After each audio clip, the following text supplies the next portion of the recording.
اس سے پہلے اردو گرامر میں ہم پڑھ چکے ہیں بیانیہ جملے اور استفہامیہ جملے۔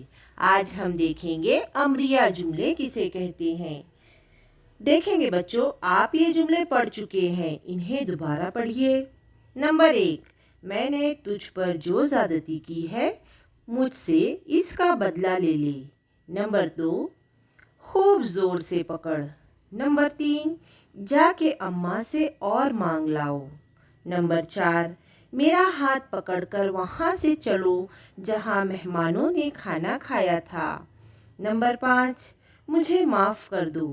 نمبر 6، کاکی اٹھو کھانا کھا لو۔ نمبر 7، اس کا برا نہ ماننا۔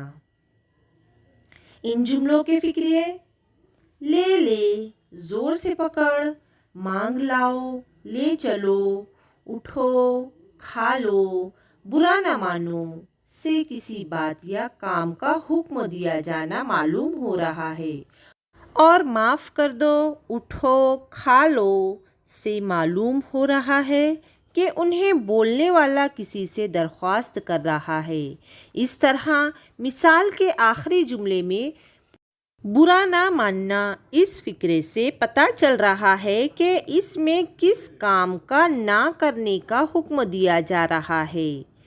ایسے جملوں میں فعل کی اہمیت ہوتی ہے۔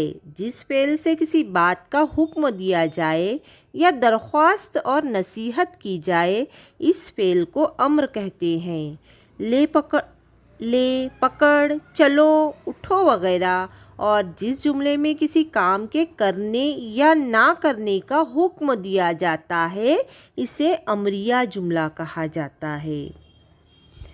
جیسا کہ ذیل کے جملوں میں دیکھیں گے بچوں، جملوں کے بارے میں اپنی بیاض میں لکھو کہ ان جملوں میں کون سا امریہ فعل استعمال ہوا ہے، حکم ہے یا درخواست ہے یا نصیحت ہے یا التجا ہے۔ یہ سبھی امریہ جملے کی قسمیں ہیں۔ ان میں آپ کو پہچاننا ہے کہ کون سا جملہ نصیحت ہے، کون سا جملے میں حکم ہے، کس جملے میں درخواست ہے اور کس جملے میں التجا کی گئی ہے۔ جیسے کہ نمبر 1، مجھے بھی کچھ کہنے کا موقع دیجیے۔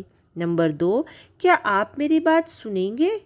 نمبر 3، یہاں سے فوراً چلے جاؤ۔